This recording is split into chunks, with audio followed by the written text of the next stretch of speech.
Hello kindred longevity lifestyle designers, it's Zach here with Secrets of Longevity in Humans.com and now my new blog, martin-kilgour.com. And if you want to explore either of those sites of mine, you can find them in the top right info box. If you click more info, if you're watching this on YouTube, and follow those links, so it's situated just right up there.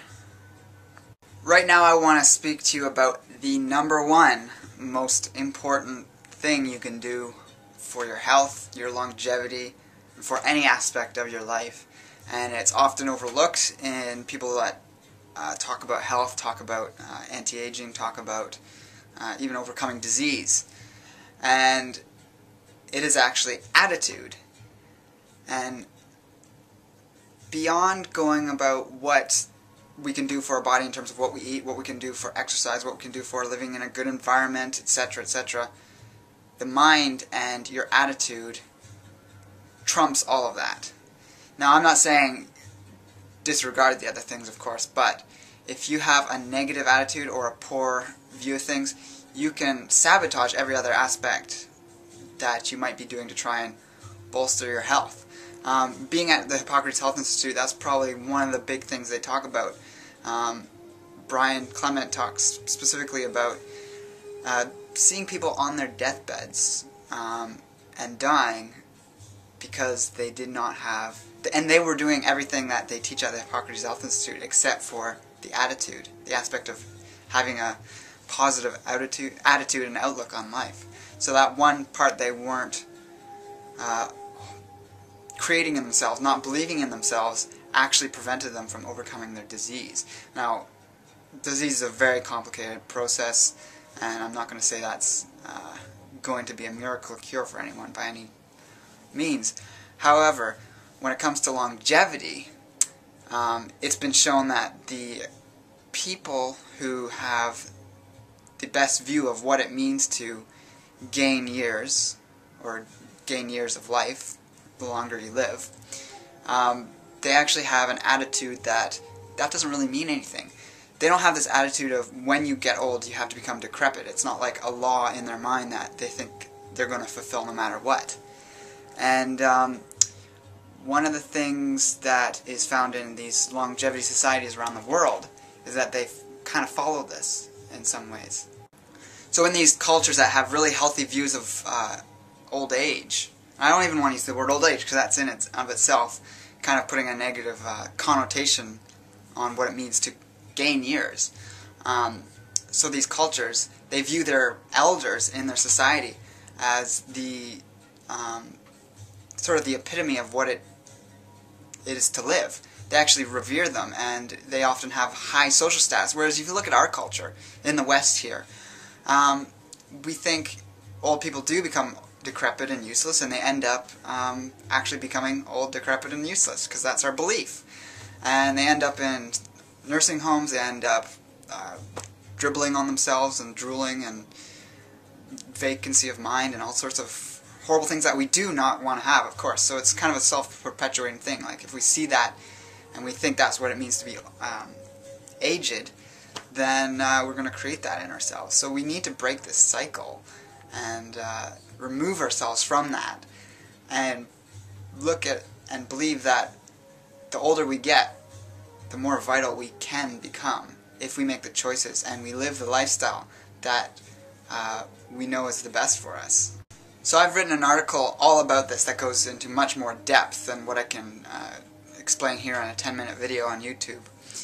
But if you check out the article called Benefits of a Positive Attitude in the info box, just along with my other links there, you can find a link to that and read it on my site. And I go into examples of the types of attitudes people have in their mind that might be preventing them from living at their peak ability, their peak longevity possible.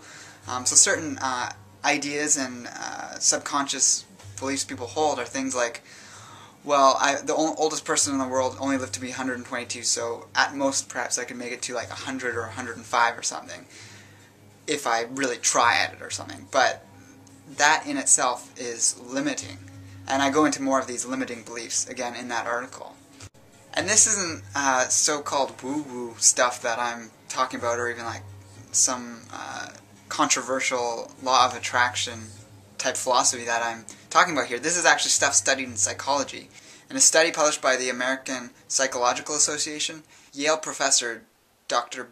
Becca Levy, PhD, discovered that it is actually subconscious programming that can result in these limiting beliefs that we hold on to, that we've developed through growing up in a society that has these tendencies or these beliefs as its cultural set of values. So this study was composed of a large group of people that were interviewed at 6 different intervals over a 20-year period. And they were naturally just asked basic questions about what they believed about aging.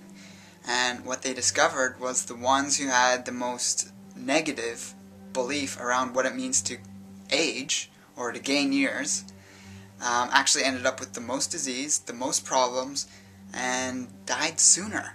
So these people that answered these questions with the more positive statements and agreed with these positive statements in the questionnaires they were given lived on average 7.5 years longer. That is extremely significant. This actually is beyond like the health benefits of simply believing that you don't get decrepit as you age is bigger in its scope of health benefits than quitting smoking if you're a regular smoker.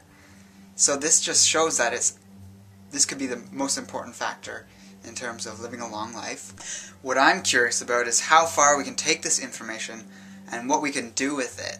For example, the Caucasus region in Russia, where the Abkhazians live, this is one of the top longevity cultures in the world, made famous by a National Geographic study several decades ago. They have all these sort of inbuilt cultural traditions and cultural values that promote this positive belief around aging. One such one is when they're at a big meal or a festive meal, and they all bang their glasses together and they exclaim, "May we live to be 300."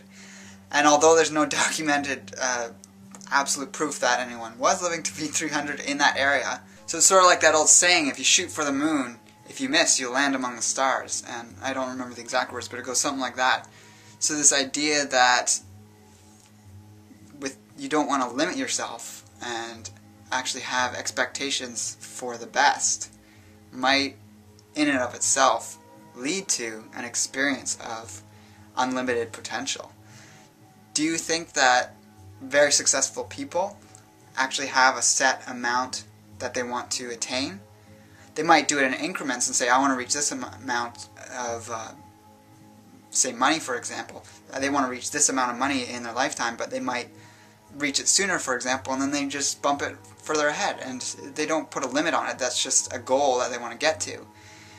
But in reality, they have an open-ended goal where they want to have a limitless amount of success in life, and they're obviously going to change that, and it's going to transform over the course of that path.